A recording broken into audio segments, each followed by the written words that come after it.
Hey y'all, today we're talking about atheism. So, if you're a believer and you want to get a new perspective on how the world was created, then I welcome you to watch this video in its entirety before commenting down below what you think. And if you're just a Girl Meets World or Boy Meets World fan, then sit back with some popcorn and enjoy. I related heavily to Farkle as an adolescent, and I was pretty shocked when I found this clip on Tron's channel reacting to a religious episode of Girl Meets World. Maybe I was subconsciously avoiding this episode growing up, I don't know, but let's go ahead and get into the clip. Look, people, it's simple. Seeing is believing.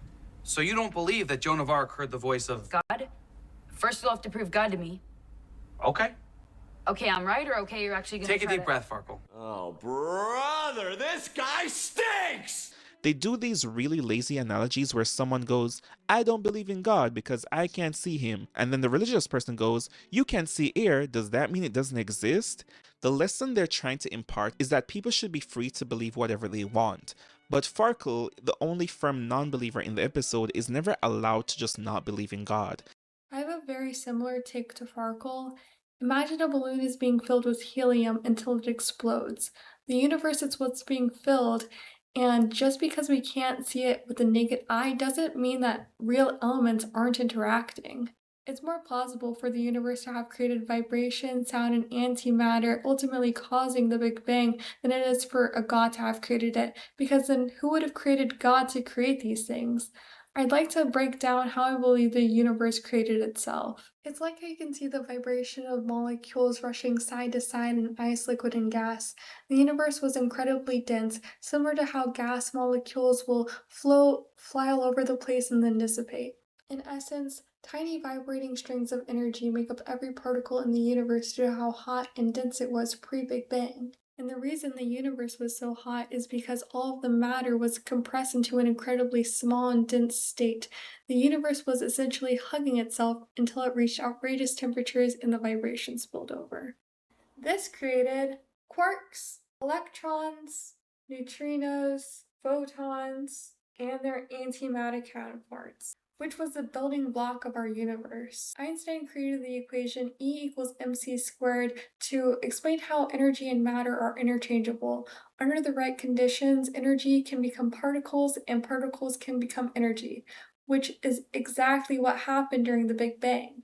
The energy was a vibration caused by the hot density of the universe. Upon the Big Bang occurring, it took an additional 380,000 years for the universe to cool enough for electrons to attach to nuclei. The first neutral atoms were formed, and light was finally able to freely travel through space.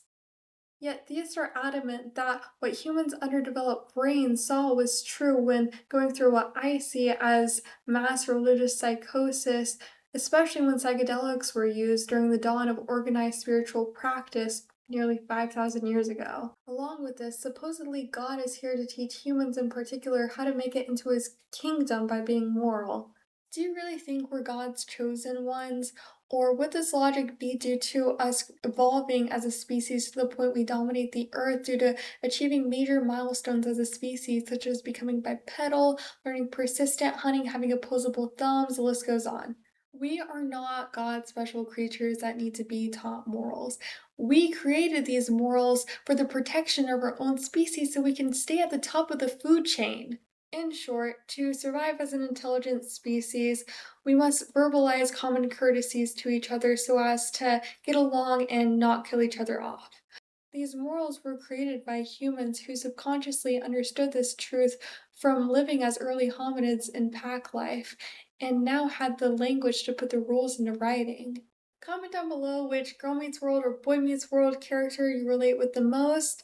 As always, if you vibe, feel free to subscribe, and see ya! Flabbergastonauts and anything else that could come to my mind is what would be happening as of currently now today.